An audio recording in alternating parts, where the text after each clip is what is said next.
I hear from vets saying, well, I do the communication. I ask at the end of the appointment, do you have any other questions? And my client says no. What does that no really mean? I need some time to process this.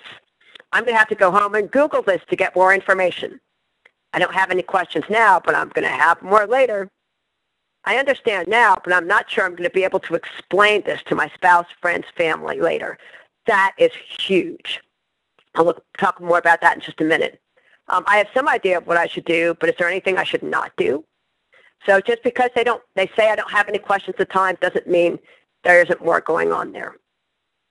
For example, my Boston Terrier, took him in, was diagnosed with a tumor.